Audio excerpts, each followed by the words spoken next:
Hey guys, about a year ago I was in this exact same trail here in Colorado with this vehicle's direct competitor. Yep, I was out here with the Ford Bronco Raptor, and in this video I'm going to do a direct comparison to this, the Jeep Rubicon 392, and at the end of the video I'm going to tell you which one I would buy if I had $100,000. So let's start on the price because that's very important. Now, this vehicle, as tested, it's a 2024 Jeep Rubicon 392, comes in at $95,000 after you add all the options to it. And I will show you those. Now, the Bronco Raptor is a little bit cheaper, but I was doing some research and I was looking around at pricing, and they also go for about $95,000. So the question is, and let me know in the comments below, if you had $100,000 to spend on the ultimate off-roader, because these two do directly compete, which would you buy? Would you go with the 392 or would you go with the Bronco Raptor? Now, there are some very big and obvious differences, and we're going to go over all of those. Then we're going to take it up for a ride up the trail, and like I said at the end, I'm going to let you know which one I would buy if I had $100,000. And there's a twist to that story, so you'll want to stay tuned to the end of this video. So let's start with the new Rubicon 392. Of course, what you'll immediately notice is the color. That's about a $600 option. It's called Earl, and I love it. And if I were to configure this vehicle, I would configure it in this exact way. Now, this belongs to Jeep, not me. They've lent it to us for review, but this is the perfect color combination. Earl on the outside, and check out the inside. It's absolutely gorgeous. It's this blood red leather interior. And let's talk about the differences for the 2024 Wrangler, and you'll see them right there. Yep, power seats and lumbar support for the very first time. Now guys, if I'm a little bit out of breath, please give me a break. I'm at about 11,000 feet above sea level. It's pretty high, and we're gonna go up even higher. The other option, the other thing that's new is this. That's about a $2,000 option that is now available on any Wrangler, and that is, of course, a factory Warn winch. And you may be wondering, what's so special about a Warn winch? Obviously, Wranglers have all had them for a long time. Well, a factory Warn winch means that it's actually integrated from the factory, so it's integrated for crash testing. So, you know, those little sensors in the front that set off the airbags, yeah, they work now because you've got a factory winch. Of course, the 392 comes from the factory with a lift, and just like the Bronco Raptor, we're rolling on BFGs. And these happen to be, where's the size? I've got on the Monroney on the insides, so we'll take a look at the Monroney when we get to the inside. I'll tell you the size on them. It also comes with a 2-inch lift, and of course it comes with the Rubicon shocks, which aren't the very simple ones that you get on the regular Wrangler, but they're more advanced. I'm not a huge fan of these giant fenders. From some angles they look great, but from others they don't. They're about 8 inches of fender, and that's because I am rolling on 37s, and in this case they're BF Goodrich all-terrain TAs. 37s from the factory is a big tire. The other thing that is unique about the Bronco Raptor is the light signature. It's different from a traditional Bronco. As you know, we've now owned the Sasquatch model for about a year, so I've had a lot of experience with it, and I think it's just a terrific off-roader. So, for instance, the way you can tell a Bronco Raptor is by these 3 lights, and that's because it's about as wide. Actually, it's exactly as wide as a Ford Raptor. So you got to have those lights to mark the fact that you're driving a wide vehicle. Great recovery hooks. I like these little rigid driving lights, and they're on. Didn't even know they were on. Another way you can tell the Raptor Bronco from the rest, of course, is those shark scale. That's probably one of my favorite features of this vehicle. I also love this green color. It's really good. Now we're looking at Fox shocks, adaptive, of course, so you can change the rates on them, which is wonderful. It also comes with, and we're going to be talking a lot about this, 1, 2, 3, 4 tailpipes. and that's because of what's under the hood. But before we get to that, let me show you something interesting. Now, I've got my new shoes in here. I brought my wife's bike up to the mountains, and I've got the seats down, and you can see just how much room there is in the back of this Jeep. It's enormous. Like I said, I laid my wife's road bike down in here, and there was no issue whatsoever. And that's why Wranglers have become family trucksters, because not only can they hold 5, but they can hold 5 and much of their stuff. Now, one of the things that is a little weird is, you Wrangler people know this, to close it, you first have to close the glass, and then the very heavy tailgate, because of course it's got a spare tire. Now, talking about the spare tire, these are beadlock capable. They're not beadlocks, but they can be beadlock capable, because beadlocks are of course illegal on the road, because the tire won't be able to peel off the wheel in case you're on the road, not off-road, they're good off-road, but on-road, and you're taking a turn very quickly. It allows for the vehicle to potentially roll. That's no good. Now, 2 very big differences between this and the Bronco Raptor. Let's start with the obvious one, which you know, and that is this is a solid axle vehicle. So it's got a big axle that tilts. When one wheel is on a rock, the other one gets pushed into the trail, or vice versa. The Bronco Raptor, independent suspension. Now that's a debate that goes back to Toyota versus Jeep, now Toyota versus Bronco. I, off-road, tend to favor solid axles. I just feel they ensure that you're always in a position to have the most possible traction. Now, this trail isn't that hard. I'd say on the Onyx scale, it's about a 5. I'd have to look. It's called Deer Creek, and it goes up. We'll go up there. We'll take a ride up there above tree line. And so it's nothing that's going to tempt this vehicle, or not tempted. It's nothing that's going to really test this vehicle to its maximum, but it does give you a good idea of how this performs off-road. Now, this is the biggest difference between the Raptor, Bronco, and of course the 392, and that's what's under the hood. A big old American V8 producing 470 horsepower and 470 pound-foot of torque. The Bronco Raptor has a V6 turbocharged, producing 18 or 16 horsepower, if I remember right, and 440 pound-foot of torque. And all the Jeep guys and gals have been asking forever for this, and now that it's here, it's become very popular indeed. In fact, one of the reasons the hood is so heavy is because, as you can see right there, and as you can see right there, that is a functional hood scoop and a functional air intake. And this 392 Hemi sounds phenomenal. 6.4 liters of American V8. That's definitely one of the biggest differences between these two, besides the suspension, of course, is the power plant. And why that matters is, I'll show you, is right here. When you start this engine, all right, now I don't know if you can hear it from here, but hopefully you'll be able to. Let's start it up.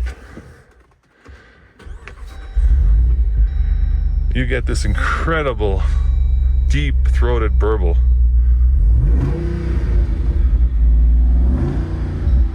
Let me go to the outside, maybe you can hear it. And of course you get this button. I call it the raccoon button, but that quiets the car down. But why would you? So let's open it and let's go listen to from the outside. That engine just is.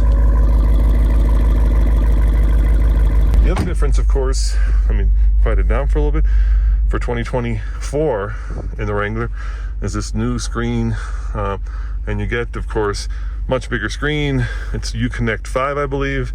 The Bronco has Sync 4. Which one do I like better? I think I like Uconnect better. It's a little bit more colorful.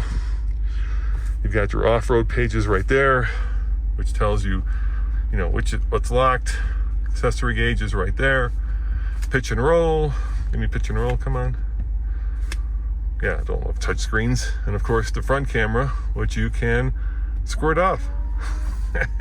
And of course the rear camera, which are very helpful to have, especially when you're off-roading. Now they have moved for 2024 the air underneath the screen, so that's a little bit different, but otherwise this is a kind of a mild refresh for the Wrangler. Nothing wrong with Sync 4. I just think this is a little bit more colorful, and as you can tell, they have given it a much better camera. Now let's look at the specs on this guy. So the MSRP is $95,000, $95,945. You get an 8-speed automatic. The Bronco Raptor has a 10-speed. There you go. You get 17-inch times 8-inch machine bronze beadlock capable wheels, and the tires are 315/70 R17s, BFG all-terrain KO2s, which is the same basic tire that's on the Bronco Raptor. You get the black interior with the red, and the color is called Earl. That color is $595 option, and this is cool. The one-touch power top, I'll show you that in a second, and of course the winch, almost $2,000, and all-weather floor mats by More Power, $170, which gives a grand total of just, let's face it, I mean, you're gonna have to pay another $1,800 destination, so you're, this shy of $100,000. So we have a Monroney here, and it may not have an MSRP, but we do have some interesting information nevertheless. We're looking at 15 mpg combined, which isn't grand. I just filled it up and put about $70 of gas, and it was about a quarter empty. It does take regular. It doesn't require premium, which is nice. But I know that Tommy configured this vehicle, and it was about $81,000 with the optional equipment, which is like the Raptor series, adaptive cruise control, so it does have some autonomous stuff. Heated steering wheel, wireless charging pad. Yep, we got one of those for sure. Let's see what else we got here. Sound deadening headliner. Oh yeah, look at that. That's nice. Having our experience, that's probably very nice. Raptor graphic, rubberized flooring. Oh yeah, love that. I would definitely recommend that, especially if you do a lot of off-roading. Interior carbon fiber pack. So we've got carbon here. We got a nice American flag right there. Carbon fiber here. Yeah. You want to go carbon fiber? Got carbon fiber. And of course, the 37s, which we talked about already. Front row top panel storage bag. I can live without that, I suppose. And keyless entry pad. That's always nice to have. I do love this top. This is another thing that Bronco does not offer. It's a soft top that opens up all the way, giving you and your passenger a beautiful look at the Colorado skies. Let me have my seatbelt on, and we'll take it for a ride.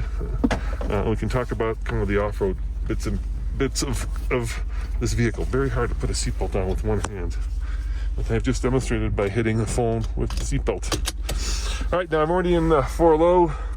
I did not air down. I've got my sway bar disconnected. I do have front and rear locker. Basically, I've got little auxiliary lights, basically identical to the Bronco Raptor. The biggest difference is, of course, that the Bronco Raptor has all those buttons here and does have a trail turn assist feature, which this does not. I have to be honest, while I like levers, this one's always a little tricky to use. I like the Bronco Raptor's GOAT mode. It's a rotary dial right here where you just set it into the off-road page that you want. Are you rock crawling? Are you sand? Are you in snow? And it does all this for you. We have off-road here as well, but it's not quite as intuitive. There you go. You hit that, it kind of does that for you. You can see it right there. As the GOAT mode, and of course GOAT stands for goes over any terrain. Well, let me kind of show you some of the other unique features. Of course, a lot of controls here. This is typical. This is, of course, the regular switch that you would normally see on the Raptor. The GOAT modes. I am also looking at a unique dashboard and display. Our Bronco has a little plastic speedometer. This is all digital, and it can be customized to your liking. Let me show you. So I can change this and okay, and then you can change, for instance, those are all my different parameters. Let me kind of zip through it. There's my turbo gauge, my vacuum pressure, oil pressure, engine temperature, transmission temperature, cylinder head temperature, power distribution, and then of course This is, I don't know what that one is. Oh, that's going back to the traditional gauge. So then you get your off-road gauge with your tire pressures. Here, of course, more temperature. All right, so let's put it in gear and listen to that lovely V8 by pushing the raccoon button. Oh yeah, and let's see how this does off-road. Now, both of these vehicles, either the 392 or the Bronco Raptor, are ultimately capable, and they will take you far beyond where you will be comfortable going. In other words, they'll take you well into butt-clenching terrain if you so choose to go that far. There we go, second gear, thank you. And they make off-roading just a pleasure. You don't need 470 horsepower or 440 torques when you're talking about the Bronco Raptor to go up here. But do you want it? Of course you do. Heck yeah. It's really fun to have. So with the sway bar disconnected, the front-facing camera on, and I know front-facing and rear-facing cameras have become a thing, and they're great when you're on a shelf road, which this eventually becomes, but they still flatten everything out. So I still like being able to see out the front, and that's kind of where that big old hood scoop isn't cool, because it does make forward visibility a little bit worse just because of its height. In terms of off-road ability, if you were, let's say, rock crawling, this might be just a hair better than the Bronco Raptor. But if you're desert running, maybe I'd give the edge to the Bronco Raptor because of the independent suspension. But really, like I said, both of them will go and take you well beyond where you're going to be comfortable going. So then the question becomes, are you a Ford guy or gal, or are you a Jeep guy or gal? That could be one consideration. Of course, the other consideration, and maybe the most important one right now, is availability. Both of these tend to be on obtainium, unfortunately, and you can see that. Now we're going up there. Let me show you here. Hold on. We're going up there where you can see the snow, or at least we'll go until we bust out of the tree so you can see it. Otherwise, this is going to turn into a very long video. You're seeing my view, and as you can tell, that's a big, wide, and flat hood straight ahead, so you can kind of get a sense of what I'm seeing. And you might be thinking, why don't you turn the cameras on, which I could, but once again, I'd rather look out the big natural camera that's the windscreen as opposed to those guys. Outside of how wide this is, I gotta tell you, I love the suspension, I love the power, I love the seating comfort, I love the fact that I've got the Bronco Raptor in Colorado. This must be one of the first ones here. So, you know, there's part of me which is kind of very grateful that you guys watch these videos that allows me to do things like be the first to actually have one of these here in Colorado.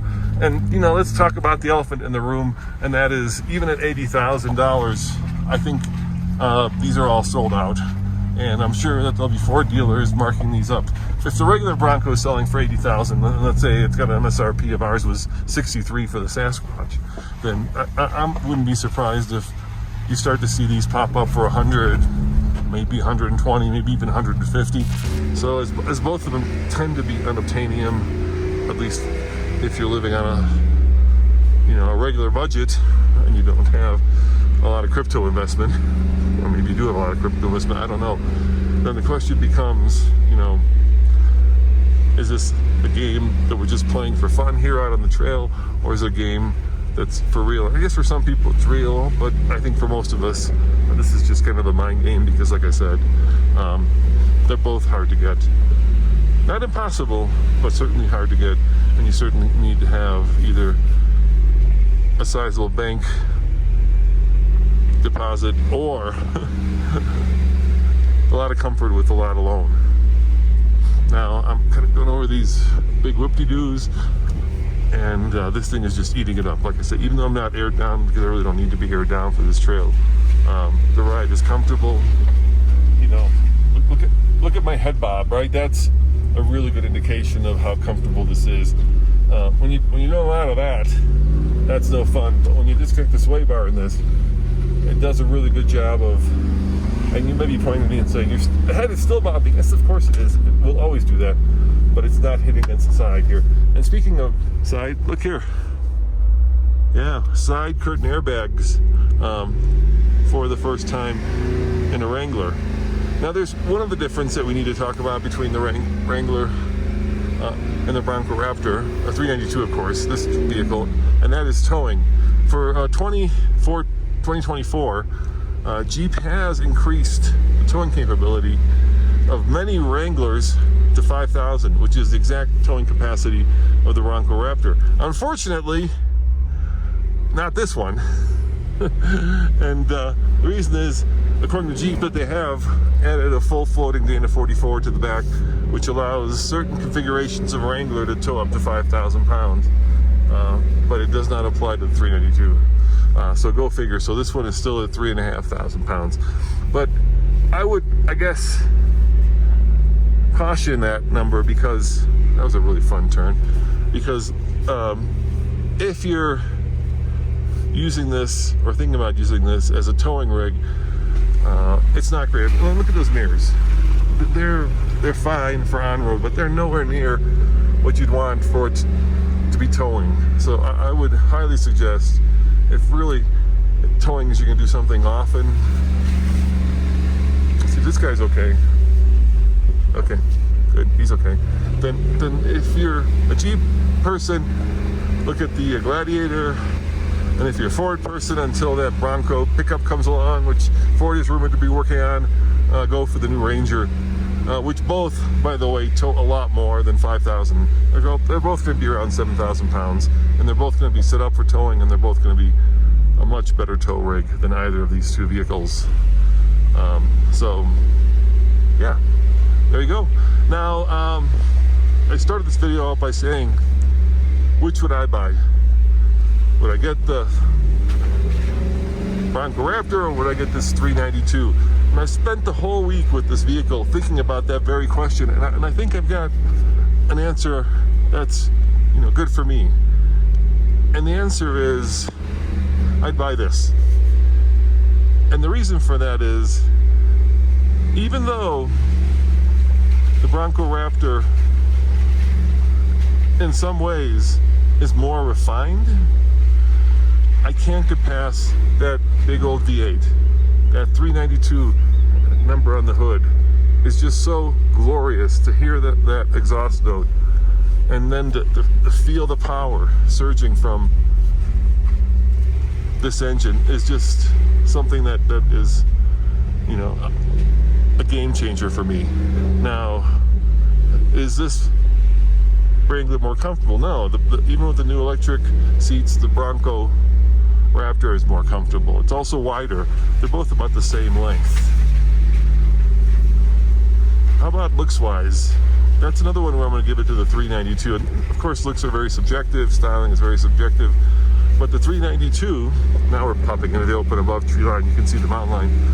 But the 392 is a classic Jeep, whereas the Bronco Raptor with those, I think they're like 8-inch wide fender flares, just looks a little too prototypey, if you know what I mean. It's like they didn't really work those into the overall design, and it looks almost race trucky, which is fine, but the look of this is much more integrated into the overall design. So I'd give this the nudge in terms of looks.